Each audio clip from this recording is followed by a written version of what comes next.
तूच बोल। आज खरं तर आमच्या सखी मंच कमिटी मेंबरची भिशी होती माझ्याकडं। भिशीचा आणि राखी पौर्णिमेचं औचित्य आणि एक पर्यावरणाचं प्रबोधन म्हणून मी आज या आमच्या सखींच्याकडून पर्यावरणपूरक राख्या बनवलेल्या आहेत।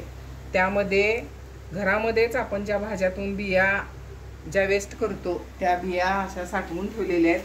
त्यामध्ये कारल्याच्या बिया आहेत, भोपळ्याच्या बिया आहेत आणि पावट्याच्या बिया आहेत, गवारीच्या बिया आहेत। जे जे जून झालेल्या भाज्या आहेत त्या बियांचं संकलन मी केलेलं आहे आणि ह्या सगळ्या अशा प्रकारच्या बिया माझ्याकडे एकत्र होत्या आणि हे लेस चिकटवायला फेविकॉल आणि असे गोल बेस बनवलेले कागदाचे आणि आपल्याकडे राहिलेलं किंवा वेस्ट असणारं जे नेलपेंट असते ते लावायला रंगरंगोटी करायला वापरले। आणि हा प्रोग्राम मी बरीच वर्ष झालं करते। पुस्तक आपल्या दारी, पर्यावरणपूरक गणेशोत्सव, झाडे लावा झाडे जगवा आणि वाढदिवस तुमचा रोप आमचं आणि बुकेच्या ऐवजी फुलांचे रोप किंवा पुस्तक भेट द्या।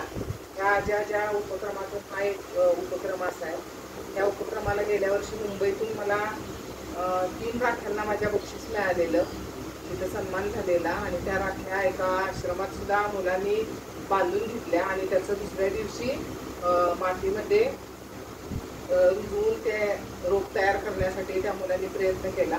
तर आपल्या बंधुत्वाचं एक प्रतीक आणि बंधुत्वाचं प्रेम आपण जर व्यक्त करायचं असेल तर राख्या हा एक चांगलं माध्यम आहे।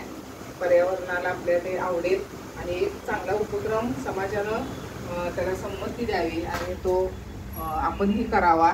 माझ्या या सखींनी सुंदर अशा राख्या बनवलेल्या आहेत। त्या राख्या निश्चित आम्ही आमच्या भावांना बांधणार आणि त्याचं कुंडीमध्ये किंवा आपल्या बागेमध्येच बी रुजवले जातील अशा या राख्या आहेत। हा छान उपक्रम सर्वांनी राबवावा।